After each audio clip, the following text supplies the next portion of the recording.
அப்போ வந்து வீட்ல நானும், அம்மா மட்டும் தான் இருக்கோம். அம்மா தான் எனக்கு வந்து ஃபோட்டோ எடுத்து தராங்க. அவங்களுக்கு பெருசா அவங்க வந்து நம்மள மாரி ஃபோன்ஸ்லாம் ஹேண்டில் பண்ண மாட்டாங்க. பெருசா அவங்களுக்கு அந்த ஃபோட்டோஸ்லாம் எடுக்க தெரியாது இல்லையா? அப்போ வந்து ஃபோட்டோ எடுக்கிறதுக்காக அவங்க ஃபோட்டோ எடுத்துட்டு இருக்காங்க. நான் வந்து இங்க போஸ்ட் பண்ணிட்டு இருக்கேன். போஸ்ட் பண்ணும்போது கொஞ்சம் மூச்செல்லாம் கண்ட்ரோல் பண்ணி போஸ்ட் பண்ற மாரி இருக்கும். அவங்க கோணையா எடுக்குறாங்க. எனக்கு அதெல்லாம் வாங்கி பார்க்கும்போது, அவ்ளோ கோவமா நடந்திருக்கேன். ரொம்ப கத்தியிருக்கேன். இது என்ன இப்படி இருக்குன்னு. இதெல்லாம் வந்து எனக்கு நெனச்சா இது எனக்கு இப்ப நெனச்சாலும் எனக்கு ரொம்ப எனக்கு எனக்கு என்னைய அறியாம ஏன்டா இதெல்லாம் நான் அப்படி பண்ணேங்கிற மாரி ஒரு இது இருக்கும். இது உண்மையாலுமே இந்த இடத்த எங்க அம்மா பார்த்துட்டு இருப்பாங்க. அந்த நேரத்தில வந்து நான் ரொம்ப பண்ணிட்டேன் உண்மையாலுமே. அதனால வந்து இந்த இடத்துல அவங்ககிட்ட நான் வந்து மன்னிப்பு கேட்டுக்கிறதுக்காக நான் வந்து அத பண்ணியிருக்க கூடாது அந்த நேரத்தில.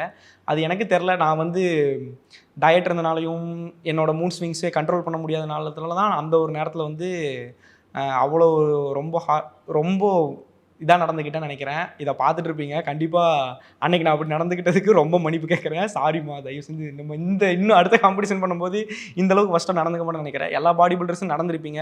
முடிஞ்ச அளவுக்கு அந்த மாரி நடந்துக்கும்போது கண்ட்ரோல் பண்றது கஷ்டம் தான். கண்ட்ரோல் பண்ணிக்கங்க. அ பாடி பில்டிங் உங்களுக்கு முக்கியம்னா, உங்க அம்மா, அப்பாவும் உங்களுக்கு முக்கியம். நீ ஒரு 6 மாசத்துல பாடி பில்டிங் பண்ணுவ. ஒரு 1 வருஷம் பண்ணுவ. பட் ஒரு 30, 40 வருஷம் லைஃப் லாங் அவங்க கூட தான் இருப்போம்.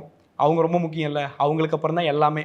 பேரு, புகழு, பணம், பாடி பில்டிங்ல சம்பாதிக்கிறது இது எல்லாமே அவங்களுக்கு அடுத்தது தானே எல்லாமே. அதனால முடிஞ்ச அளவு கோவப்படாம இருங்க. வந்துச்சு கோவம் வருது அந்த மாரி இருக்குன்னா, தனியா போய்க்கங்க. தனியா போய்